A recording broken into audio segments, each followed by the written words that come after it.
Okay, hello everyone. I am Raphael Malbrue, a clinical laboratory animal veterinarian at the Abigail Wexner Research Institute with Nationwide Children's Hospital here in Columbus, Ohio. And I have the honor of speaking to you all a little bit about some of the findings and updates that we have made at our facility and along with some colleagues using some household products to improve rodent aseptic surgery. One of the first things I always like to lead off with is that, a disclaimer is I don't have any stock or any financial gain associated with press and seal or Reynolds wrap. All the information I'll be sharing here today is literally just from an academic standpoint of just sharing some knowledge and things that we've learned with using some of these items in trying to improve compliance and technique within rodent surgery. And so for our outline of the talk, I'll give you a little introduction about why and how this kind of came to be for using these household goods for something such as aseptic rodent surgery. I'll also touch a little bit on the background of some of the research that we have done, just kind of looking at the sterility validation and also some other benefits from some of these products, such as heat retention, thermoregulation. And then I definitely will highlight some takeaways that you all can use from day one after hearing this talk at your respective institutions of how to implement using both of these products within rodent surgery.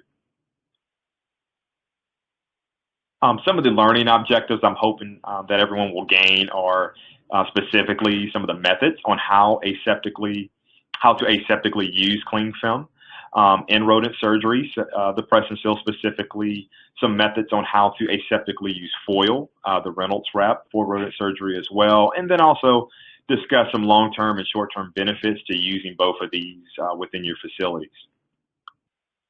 So just give an introduction, the common question I get is, how did this all start? Why press and seal? Why foil? And quite honestly, a lot of it came just from some organic conversations with colleagues of using these products for alternative means at our homes, right? So I always laugh when I see these images of the dog with his press and seal booties going out into the snow, or for someone that was doing some painting at home and wanted to protect certain items such as the toilet here. And press and seal was a very cheap and manageable item that was in the pantry to be able to use for something like that. But on a more serious note, historically, when CompMed was around, this listserv for laboratory animal veterinarians internationally, there was definitely some discussion of institutions who were using this and trying to get a feel for how many people were using this and how they were using it at the respective institutions for rodent surgery as a draping material. So that also kind of sparked our interest to dive in a little bit deeper and perform a couple of studies to validate using these products in our facilities. And so one thing we've always kept in mind kind of throughout this entire adventure, as we call it, with press and seal and foil is remembering our regulatory documents and groups. And so, when we think about what the guide says regarding aseptic technique, it's something that should be followed for all survival surgeries, and that the failure to do so may lead to negative consequences, right? Or your surgical success, animal welfare, and research results. So this is something that's always been in the back of our minds of just trying to, if we can find creative ways to use this in our own homes, could we also do this in a research facility and also help reduce any compliance issues or perioperative complications that sometimes researchers face when we're doing invasive procedures on rodents. And so I think one thing our team always discussed, and this is something that's probably not foreign to most of our listeners, folks listening to this talk, and that's the research surgeon, right? And so it's a very unique group or a description of the individual performing the procedure on rodents, right, in a lab animal setting. It's a little bit different. And I think it's this concept of the solo surgeon, right? So it's often at times it's the principal investigator, that scientist or a lab member who's performing these procedures, right? And so they have to be the anesthesiologist. They're the surgeon, doing these very invasive, delicate procedures, and then they're also their own assistant, right, having to open up suture or more scalpel blades or whatever piece of equipment that they're needing to handle while also operating on this animal. And so obviously, with something like that, that can definitely lead to several complications. It can open the doors for breaking sterility or breaking that aseptic technique. And so again, thinking about taking a step back and saying, what are some, there's several products out there that investigators can purchase that are sterile straight out the box to use to kind of help improve their aseptic technique. But a lot of times these things are costly. And definitely now in dealing with the pandemic, right, that has definitely changed, and resources and finances have definitely been a heavy factor for how people operate, how labs operate, and that's just be perfectly honest. And even prior to this with funding. So we were looking for some ways on how to improve compliance and improve aseptic technique in rodents, and holding it up to the kind of that same standard of what we do here at least in the States, with our USDA covered species when it comes to surgery. So that's where a lot of this discussion and our background of how we got into exploring some of these alternative methods to help improve success for the solo surgeon working in the lab animal facility. And so this was our goal, was how can we take some of these household products, right, that most people have in their pantry and their cupboard at home, and use them and for high level surgeries, And so, some of the things that we saw early on are that the benefits are that both of these products are inexpensive. They're readily available. You can go to the Target down the street and pick up a box for less than $4. There was this hypothesis, and a lot of groups did some preliminary things of essentially suggesting that it was sterile. It's sterile right out of the box. You don't have to actually gas sterilize it, and there were still are gas sterilized samples that you can purchase. And there was this other concept of, could this also help with heat retention for these animals when used as a drape material, right? And one of the biggest things we saw with press and seal, not necessarily with Reynolds wrap, but is that it's transparent. So when you drape the entire animal, you can actually visualize them, which is a great thing. So you can see them breathing. Again, that solo surgeon that's doing the anesthesia, being the anesthetist, right, and also doing the surgery, can perform their surgery, but also make sure they're monitoring the animal and looking at respirations and things of that nature. So with all these kind of ideas, and us jumping in a little bit more, trying to figure out what are the next steps, how do we investigate these products further to be able to provide information to our institutional animal care and use committee, right, to these groups to support using this for rodents in surgery, and that it is indeed something that's safe and going to benefit all parties. So we've recently published a couple of papers that support sterility of press and seal. And this was kind of our first introductory study that we performed. And that was the biggest question that the IA cooks have had: is this stuff sterile? Is it straight out the box? Is it going to introduce any kind of pathogens, infectious agents that are going to cause harm, or anything similar to that for these animals, right? And so in this study, we took 10 press and seal boxes from an assortment of different places, different lot numbers, and we used two different testing modalities to assess the sterility, and that was ATP swabs and Rodak plates. And we did this because most lab animal facilities have these two types of modalities in-house for other type of kind of quality assurance practices that they're doing at their respective facilities. And so what we did is essentially tested them on day 0, day 14, day 28 throughout the study, using these two different modalities to assess if we got any growth, if we had any high numbers of the relative light units for the ATP equipment. And you can see down below, to my left, is kind of a diagram out of the paper that shows you our testing modalities and the zigzag pattern. So we assessed back, the front, the box, also had a negative control, just also testing just routine sterile paper drapes. And essentially you can see from table 1 here to my right is that we really had limited growth throughout the entire study up to 28 days. One thing I also noticed that we actually kept these boxes open, and we kept them maintained in one of our training facilities that has very high volume of high traffic of people coming in. So there's probably dust flying everywhere, and so this was equivalent to if a researcher purchased this and just kept it on the shelf in their lab, kind of trying to simulate that same type of setting.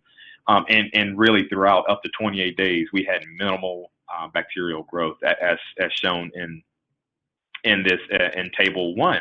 And even some of the pathogens, as you can see, so we did grow a couple of organisms right throughout this process.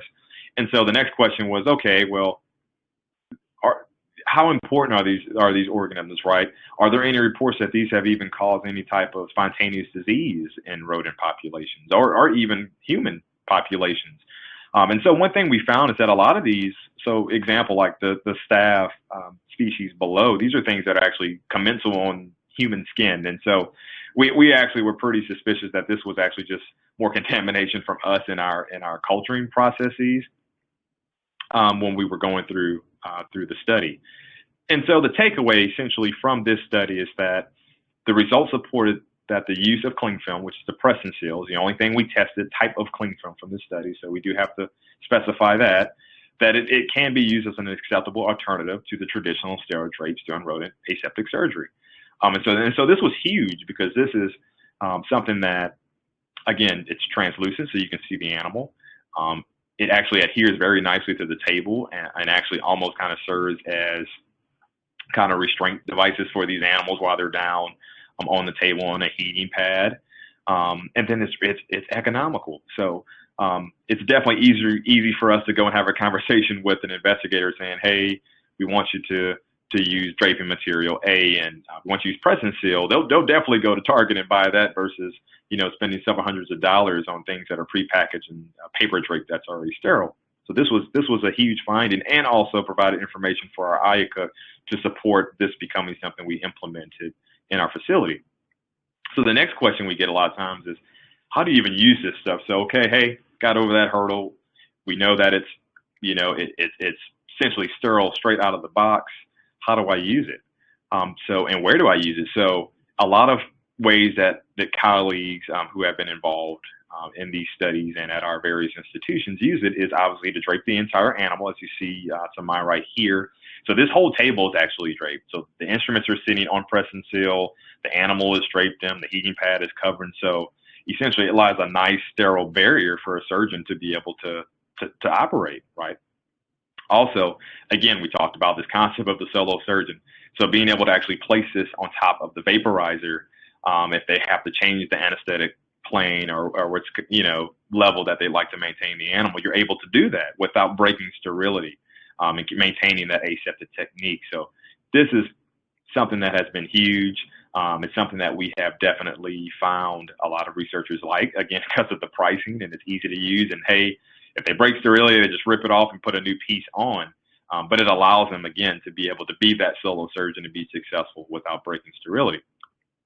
Also placing it on things such as, like you saw there, the anesthesia unit, obviously, and the table, but also things such as the light. A lot of times you need light to do these procedures. And so this also helps the surgeon be able to manipulate and move things around while, again, not breaking that sterility.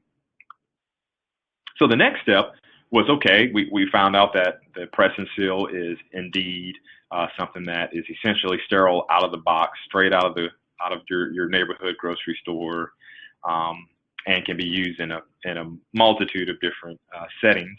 Okay, so how about foil? And is it the same? Can we do the same thing with it? And people were like, well, are you going to drape the animal in this? And it's like, no, we're not. But the idea of using foil is because one thing that we found from colleagues is that by repeated use of the press and seal, it does leave a little bit of a residue on certain equipment.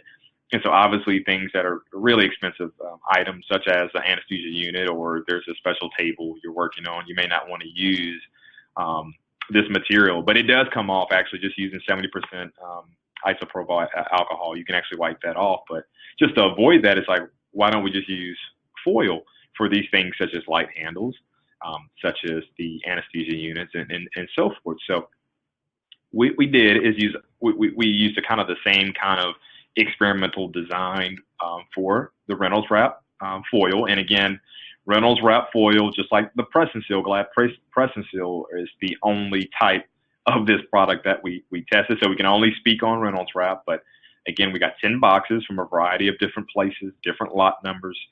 And we use the same two concepts, ATP swabs and Rodak plates, to assess them for their sterility. And so we did this on day 0, 14, 28, and then 6 months out here, and using the same kind of zigzag pattern with the ATP swabs front and back, using our Rodak plates on the front and back to really get a good representation of that. And again, these boxes were maintained in a space that is high traffic, a lot of people coming out, and we left them essentially open during every step of this experiment.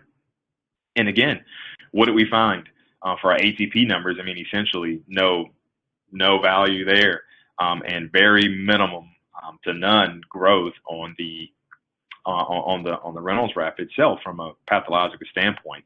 And again, the organisms that we grew here were of the Bacillus genus. And some of these things are actually found in aquatic and terrestrial type of environments. So again, this was one thing that we thought was just another contamination during some of our culturing and data collection processes. So based off this information and what we gained from this study, we also confirmed that with the minimal bacterial growth that was shown on the tested samples, it does support, again, using this product as a sterile burial on non-sterile surfaces during aseptic rodent surgery. And so the idea here of using things like this, again, in addition to them being economically pleasing for a lot of people to be able to purchase these versus some of these expensive type of items out there, is, we're just trying to help improve compliance. One of our colleagues' favorite saying is the solution to pollution is dilution. So the idea is that we're setting up these barriers and these practices to really help PIs, that solo surgeon, remain and keep their aseptic technique to reduce any type of harm or any kind of post-surgical complications that can come out of something like that. So again, the next question we get is, how the heck do you use foil in a rodent surgery setup? So this is a diagram, again, from this paper that we use to kind of demonstrate how you could do this, right? So placing it on the nozzle for, again, the top of the vaporizer for your anesthesia unit, on the knob for the flow meter for oxygen. A lot of times folks are working with need to use high magnification type of instruments and special lighting. So on the lighting handles, I love this picture as well, because again, that solo surgeon, they might be documenting certain parameters or whatever they're looking for. So actually wrap an entire pen in foil as well. And so these are just a few, not all, examples of how folks are using a foil, the Reynolds wrap specifically, to help improve their rodent aseptic techniques. And again, we show that this straight out of the box, it doesn't have to be sterilized, that it's essentially sterile. So it is safe, and it's not going to introduce any unwanted pathogens. This is an example. I know a lot of facilities have places that are using these Stereotaxic devices, right? And so this is just an example of showing that every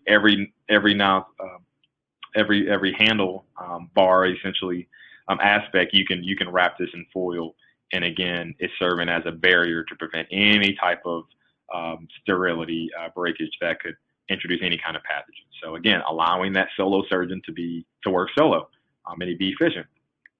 Again, a lot of things, if you're working at a facility where folks are really doing some really invasive procedures, or doing things such as putting a jugular catheter in a mouse, that takes a magnification device, right, like a microscope. So obviously sometimes they're working in the microscope, they're coming out of it to be able to assess and kind of get their bearings. You can easily see how someone can break sterility here, but using something as simple as foil or even press and seal works really well to be able to put on these knobs, to put actually on the optics, on the eyepiece, so that, again, they can remain their sterility while also performing their procedure. So this is something we found that folks really like, and has really improved their success in any kind of preventing any kind of unwanted post-operative complications. So we kind of solve these mysteries of press and seal, the Reynolds wrap foil, are these things indeed sterile? Are they indeed safe to use? And then how do you effectively use them in your facility? So we check those boxes. But one thing we also notice as a benefit for using press and seal specifically is the impact on the body temperature for the animal. And as many of you probably know, when operating on any type of small mammal, definitely rodents, I mean, as soon as you make any type of penetration to the body cavity, especially peritoneal cavity, their heat just drops. Their core body temperature, it just plummets. And obviously, hypothermia is something that can definitely lead to negative impacts on research and even ultimately lend to unwanted deaths for animals in a surgical procedure. And one thing we found just from using it within our facilities is that it does help with heat retention and thermal regulation. But we really need to prove this. We didn't have enough data to solidly say that. This was just more, in real time in the clinical setting, we were seeing these things and actually seeing animals recover a lot faster. So this is what we sought off to do. And so we wanted to make sure that we did our due diligence to answer this question and provide, again, some more supportive information for IACUCs, those institutional regulatory committees that are approving these protocols and these procedures, SOPs on rodent surgery, of the benefits of using something such as press and seal. So this is one of our most recent papers. It'll be coming out next month, edition of JLAS. But essentially, what we did is sought out to actually evaluate the effects of different draping materials on intraoperative rectal and surface body temperatures. So we essentially compared cling film, the press and seal, to conventional paper drape, as you see below here from Halyard. And we also had a group of no drape. And so we actually went through our routine pre-surgical planning and procedure of sedating the animal, prepping them, appropriately shaving, and then we actually made an incision into the abdominal cavity. So we just did a laparotomy, and then we maintained the animal on a recirculating heating blanket with press and seal, or the paper drape or no drape, and then we monitor the body temperatures for over a 35-minute period. And the two modalities we use to actually obtain the rectal temperatures and just the body temperature in general were this kind of this skin sensor device, which is commonly used in people, and then an infrared temperature device. And we picked these mainly because a lot of people have these in these facilities. They're cheap. And actually with the skin device, we got really creative because if you just remove the pad, there's this little probe that's actually the sensor part that's actually obtaining the temperature. And this is so small and it perfectly fits within the rectum of a mouse. And the nice thing about it is that it hooks up to most of the common surgical kind of parameter devices that most folks have in their facilities. So something like a SurgiVet monitor, it plugs into there. And so it actually will give you readout that temperature. So we thought most people have this in their facilities, just less of another thing that they have to go and purchase. But there are a variety of other thermoregulation and temperature monitoring devices that are available for rodents. So what did we find out? So this image here, and this data set is showing rectal temperatures, right? And the biggest thing I want to point out from here is if you look at the red triangle, that's representing the cling film drape over this 35-minute period. And the most interesting thing and most positive thing we saw is that from the start of this procedure, making that incision, maintaining this animal, again, it was on a heating pad, recirculating water blanket heating pad. You saw this kind of constant trend of increase of the core body temperature up almost to the 93 degrees Fahrenheit mark. Whereas with no drape, not using any draping material at all, I mean, it dropped down to the low 90s, high 80s. And obviously something like, again, we talked about is hypothermia is definitely something that can end in negative impacts post-surgically for these animals. Having at least some kind of draping material like paper drape also maintain at least above 90, getting up to close to like 92 mark here. But again, biggest takeaway is that the cling film did the best job out of what we tested of maintaining a higher body temperature. And again, this is by using the rectal temperatures, using that probe sensor that we showed in the previous images. Now, with the infrared temperatures, obviously there is some data already out there about these these devices not being as accurate, and that's definitely what we saw here. And so this graph essentially, again, supported that the press and seal gave us the highest temperature, again, in degrees Fahrenheit. And if you look at the 35-minute mark, it was almost close to 92 degrees Fahrenheit. But it was a little interesting to see that the no drape versus the paper drape, that looking at that difference. But again, we think a lot of this was just the variability in using the infrared handheld, and some those just not being as accurate. So that, again, that rectal temperature is going to, any of those type of modalities essentially are going to give you a more accurate reading. But again, press and seal did the best job at maintaining that body temperature. And if you recall back to the previous image, it actually had a more upward trend throughout that. Now, takeaways from this study, again, just to keep it simple, using draping material does have an effect on the body temperature, and we did find that paper drape or even just routine the press and seal cling film is much better, and we did find significance to having no drape at all. So using some type of draping material is important, right? So that's what we found, but we found that the cling film obviously was a lot better in actually maintaining a higher body temperature. Second to that, the practicality of the rectal probe.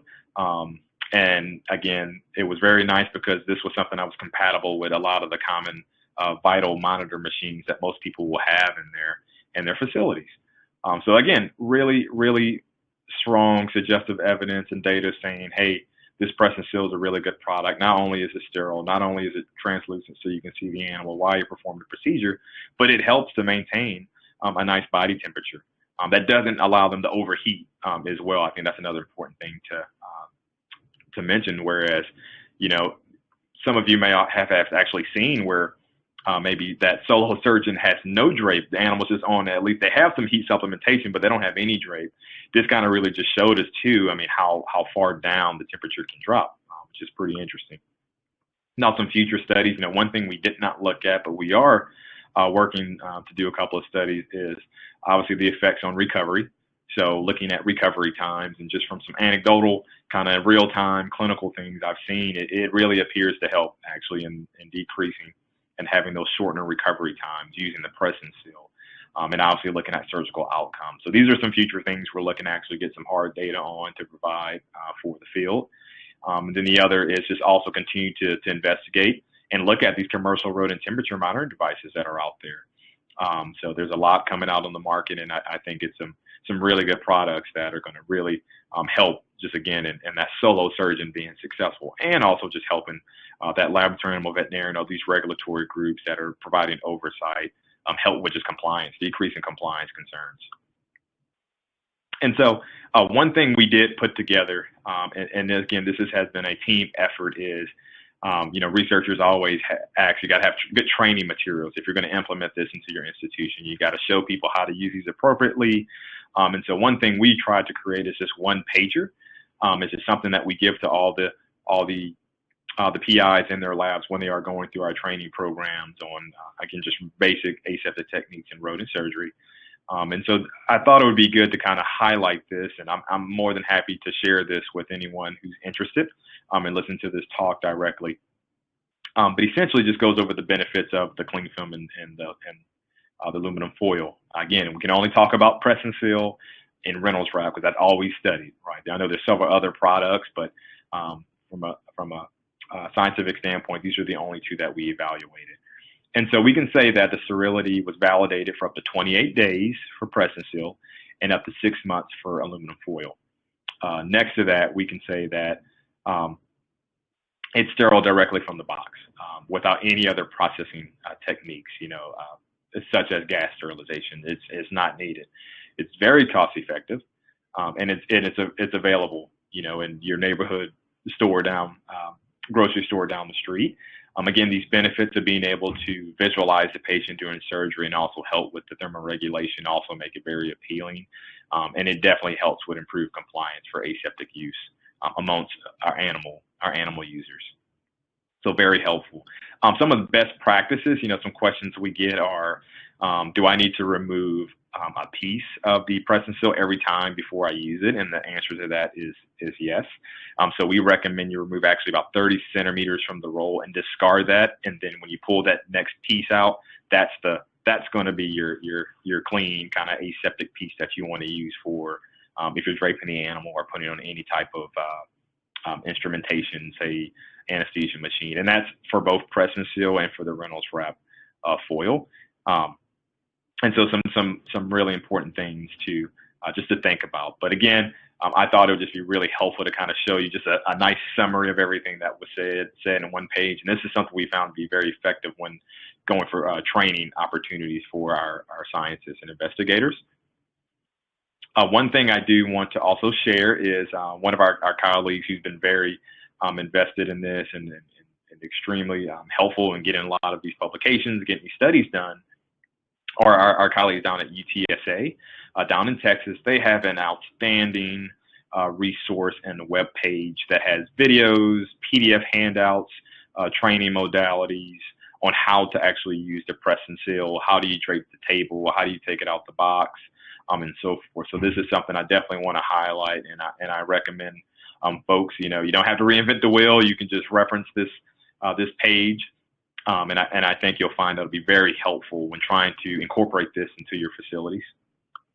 I finally want to also provide a couple of references out there that also just kind of support press and seal and also rodent, just in general, rodent aseptic surgery and just some of the guidelines and updates going on.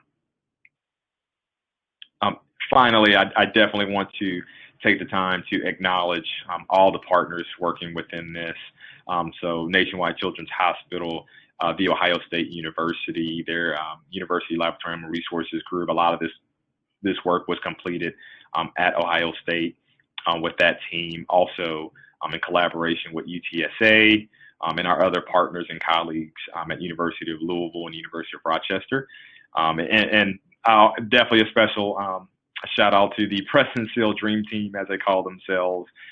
It's definitely been a very nice collaborative effort, and I think that's been our goal, is how do we come up with some practices and recommendations that anyone can take and implement at their institution to really help not only with compliance issues and decreasing that when it comes to rodent aseptic techniques, but also providing some useful kind of general information for PIs to be able to use and those solo surgeons to be successful, so they don't have any kind of post-operative complications, using things that are very, very readily available and economical. And so at this time, that concludes this talk, and I am definitely available to answer any questions, provide any resources that anyone might be interested in obtaining, any of the publications or more insight on the data and things of that nature. Please feel free to contact me, send any questions or comments at any time, and this is my contact information.